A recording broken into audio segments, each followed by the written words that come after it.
Hi, I'm T.C. Rogers. I'm a member of this community, a longstanding member of this community, and I'm board chair of Options Magazine, a resource for everyone in our community since 1982. So, I'm really quite a shy person, and I've tried most of my life to not be political. But let's be honest, the goddamn elected officials in this nation won't leave us alone. They make us be political for being born. And so I finally decided I do have to stand up and I do have to talk. But it's not for me, it's for the children. It's for the legacy of those in the world that we are attempting to create for the future of our children.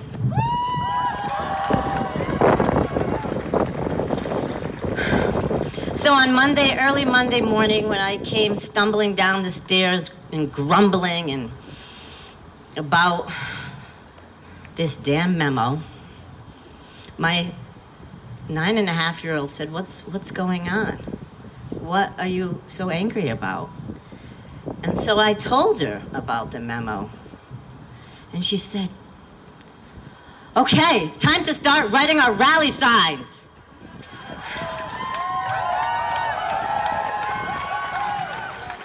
And as wonderful as that is, isn't it largely concerning that a 9.5-year-old has more wisdom and knowledge and compassion than the executive powers in this nation?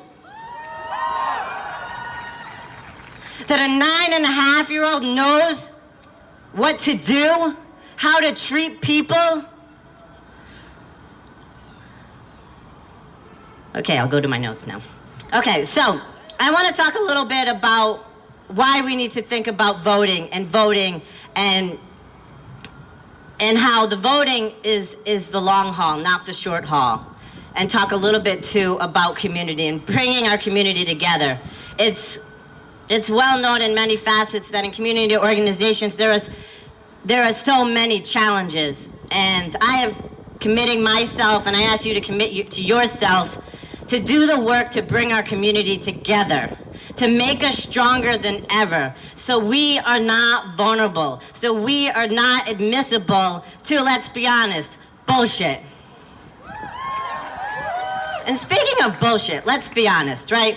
So we now have a second state that's attempting to legislate where we urinate. However, when you think about the Supreme Court and how our precedents are so important, if thou who shall not be named, the executor of this country, is allowed to shit all over the place, why the heck would you vote to tell people that they can't shop or go to the bathroom where they want to? Because the precedent says we get to go wherever we want. So when you think about voting, you have to think about human rights. And you have to think about nothing other than human rights. And you have to tell your friends and your family and your politicians that nothing is more important than making sure the human rights of the most marginalized people of this nation are served. And that is not me. So we need to sit down and listen to those who are and have been for too long. The consistent marginalization and dehumanizing of people needs to end. And we need to sit down and listen to the most marginalized people, and we need them to lead us. Because if we really believe in this fight that we say we believe in, if we really, honestly, sincerely, wholeheartedly believe in it, then we have to be honest. We have to let the people who have been most hurt, most marginalized, lead us. They have to tell us. They have to use their voices, and we have to sit down and be quiet and let them tell us how to fight this fight. So when you think about voting in southern New England, and we have 2 serious elections in Rhode Island and Massachusetts, you need to do the work. You need to educate yourself. Who supports us? Who supports human rights to the greatest extent, and who doesn't? And all of that information is there for you to see. And if for years and years and years people say Rhode Island's vote doesn't matter that much, well, guess what? Now it does. Because this is the long haul. This isn't the short haul. Because whoever's going to be elected governor, they're not going to stop at governor. They're going to the White House, and you know it. And you know that if the nation's top officials want to strip our rights at the national level, well, by damn it, we need our rights at the state level. And we have our rights now, and I am not going to let anyone take them away from the children of our future, and you shouldn't either. And if your friends and your family members and people who say they care about you and care about what is right in the world don't join this fight, then you need to educate them, because let's be honest, our human rights are their human rights. You think this fascist empire is going to stop? It won't. Any ability to take away anyone's human right is the ability to take away everyone's human rights. And we need to stop it.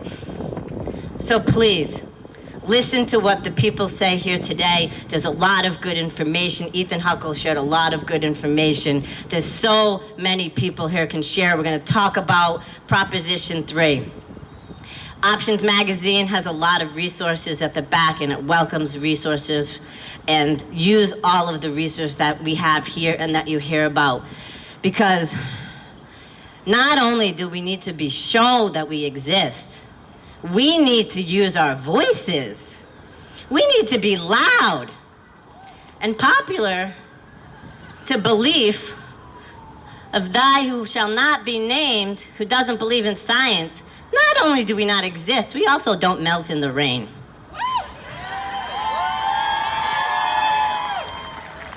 So thank you. It's courageous to be here.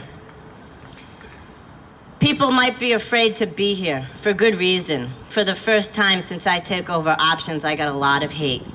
A lot of messages of hate that I've never seen before. And it was scary. I was afraid.